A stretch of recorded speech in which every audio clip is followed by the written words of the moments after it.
آئیے اس پورے واقعے کو مکمل ترتیب جزیات اور نصیحتوں کے ساتھ بیان کرتے ہیں۔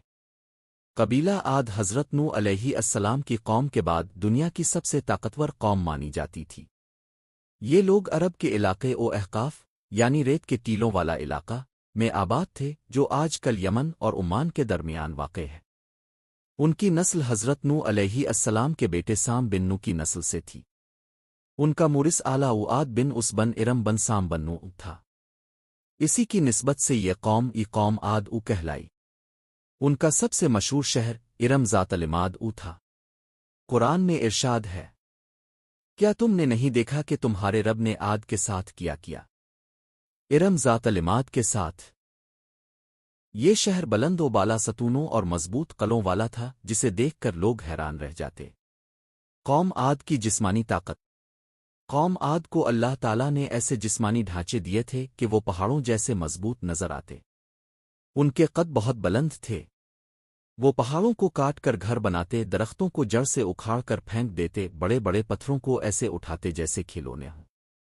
ان کا غرور ان کی طاقت کی وجہ سے انتہا کو پہنچ گیا تھا۔ ان کے پاس بہترین زراعت تھی۔ کھجوریں، انگور، زیتون اور ہر قسم کے اناج کی پیداوار تھی۔ وہ بلند و بالا محلات بناتے اور فخر کرتے کہ ان جیسا کون ہے۔ ان کے پاس طاقتور گھوڑے، اونٹ اور جنگی اسلحہ تھا۔ آس پاس کے قبائل ان سے ڈرتے تھے۔ احقاف کا علاقہ سرسبز اور ٹھنڈا تھا۔ نہریں بہتی تھیں اور زندگی کی تمام آسائشیں موجود تھیں۔ اللہ تعالیٰ نے انہیں بے شمار نعمتیں عطا کی، لیکن وہ شرک میں مبتلا ہو گئے۔ انہوں نے 3 بڑے بت بنائے: صدا، سمود، ہرا۔ یہ ان کی عبادت کرتے، قربانیاں دیتے اور سمجھتے کہ انہی کی وجہ سے بارشیں اور فصلیں آتی ہیں۔ اس کے ساتھ ساتھ کمزوروں پر ظلم کرتے، یتیموں کا مال کھاتے۔ زنا اور بدکاری عام تھی۔ طاقتور کمزوروں کو غلام بنا لیتے۔ حق کا مذاق اڑاتے۔ حضرت ہود علیہ السلام کی بعثت۔ اللہ تعالیٰ نے ان کی ہدایت کے لیے حضرت ہود علیہ السلام کو نبی بنا کر بھیجا۔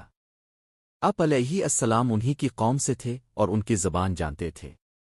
آپ نے فرمایا، اے میری قوم، اللہ کی عبادت کرو، اس کے سوا تمہارا کوئی معبود نہیں۔ تم کیسے بے خوف ہو گئے ہو؟ حضرت ہود علیہ السلام انہیں سمجھاتے رہے، اللہ سے